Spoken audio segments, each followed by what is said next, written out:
What are the 3 biggest mistakes that beginners make in surplus funds and overages?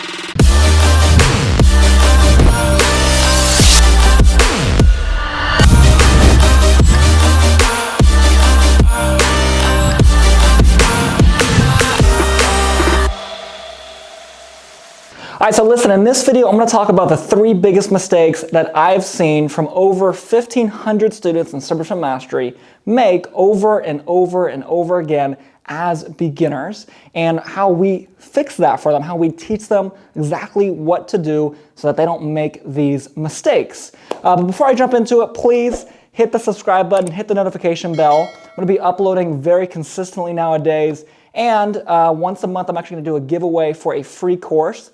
I'll be posting a little link on my YouTube channel for the first couple people that see that link. They'll get the free course, hence why you should hit the notification bell. But let's jump right into it. So mistake number 1, that is getting crappy data, okay? And what exactly do I mean by crappy data? So the way that surplus funds and overages works, it is all based on how good your leads are, how good your skip tracing is, because without those 2 things, you have no one to contact. If you have someone that's not owed money, and you're skip tracing the wrong person, not only are you trying to contact the wrong person in the first place, but then you're just calling a completely different person anyways.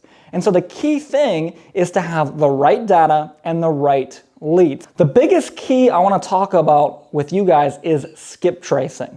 And why skip tracing is so important. This is something I talk to a ton of our students about. I see it over and over and over again, and all these other gurus and programs and all this craziness about people that just, they don't get this one part right, and they wonder why surplus funds doesn't work for them. It's because you're not doing this part right. It's very important. And that is having a great skip trace site, okay? Let me give you an example as to exactly why. I was on the phone the other day, and I'm not gonna obviously reveal names, but on the phone with a potential student of ours, someone that's interested in working with us in one of our higher level masterminds, and they were having trouble getting more than 1 to 2 deals per month. And I said, okay, take me through your business. They're doing cold calling, like most people are in surplus funds. Everything seemed okay. And I said, well, listen, you're getting some deals. I mean, mathematically, you should be getting more. Why are you only closing this amount of people overall, right? And the whole thesis was, well, yeah, but you know what? If I skip trace 100 people, I'll only really end up talking to about 5 to 10 of them. So in other words, 90% of the people that they skip trace, they either get the wrong number or can't get a hold of them. The reason why this is so detrimental is because at the end of the day, if you're spending 10 hours a day cold calling, which is a long time, right? But 10 hours a day, 10 hours a week, whatever it is, 10 hours, and you're only getting 10% accuracy, that literally means 9 hours of your time is a complete waste. It's just, you're throwing it into the garbage, okay? And this is why people can't close their first deal. This is why people can't close multiple deals. And this is why people can't grow their surplus fund business, because their skip tracing, just quite frankly, it sucks. So getting crappy data is definitely one of the biggest mistakes that almost every single beginner makes. They try to go cheap. They say, let me get some free skip trace sites. Let me get very inexpensive skip trace sites. When the real, at the end of the day, the small investment into a better skip trace site is going to save you so much time, energy, and effort, and going to help you close so many more deals. I mean, the return on investment is 10 times, 1,000 times. It's a ridiculous return. So please, please, please, if you're just starting out, invest in a good skip trace site. Mistake number 2, and that is what I call riding the waves of a deal. And I actually want to share a story with you guys about one of my first deals, and about something I went through when I started. And this actually, by the way, this second one applies to all of real estate. So not just surplus funds, but if you're out there doing wholesaling, watching this, you're doing whatever it is, this pretty much applies to all of real estate and really all of business.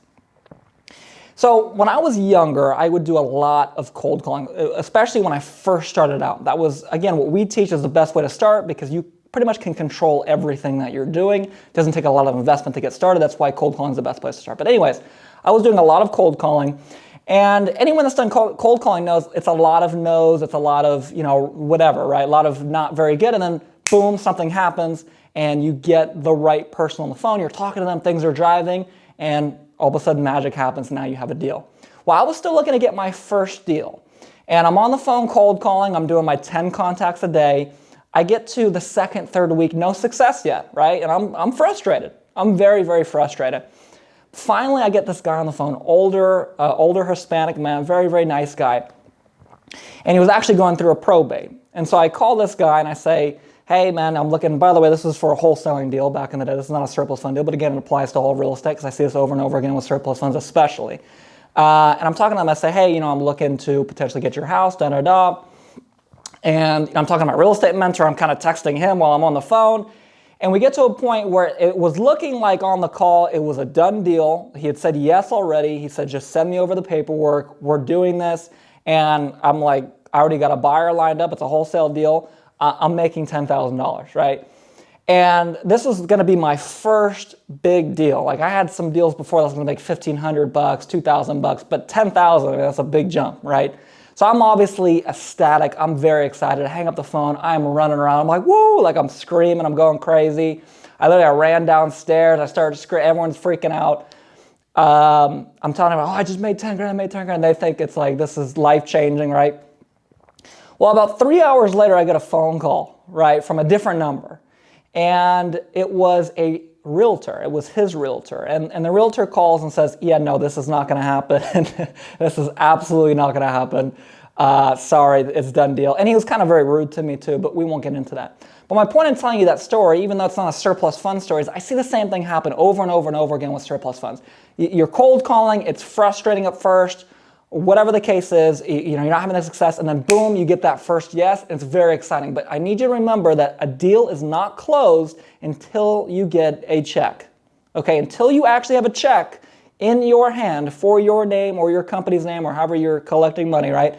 And until you have that check, a deal is not done, okay? Yeses are amazing, and you should celebrate a yes, but at the end of the day, the business is not about getting yeses, it's about getting deals closed. And kind of a bonus mistake that I've seen a lot of people make, it's something we talk about in Surplus Fund Mastery a lot actually, is don't treat all yeses equal.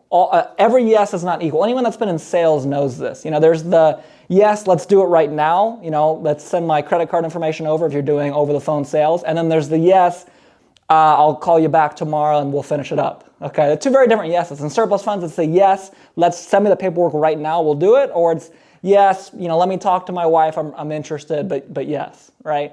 One yes is just get me off the phone from this guy. The other yes is I'm very serious about this. So number one is do not ride the waves of emotions, right? The waves of emotions. Try to stay stable throughout the deal emotionally. Don't get too high, don't get too low. Number one. And number two is don't treat all yeses equal because they are certainly not.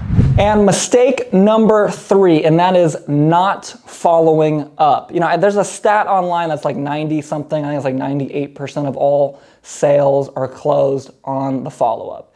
And the biggest thing that you have to understand about surplus funds, it is not a broad market, it is a in-depth market. And what that means is you don't make money by going broad. Let me give you an example.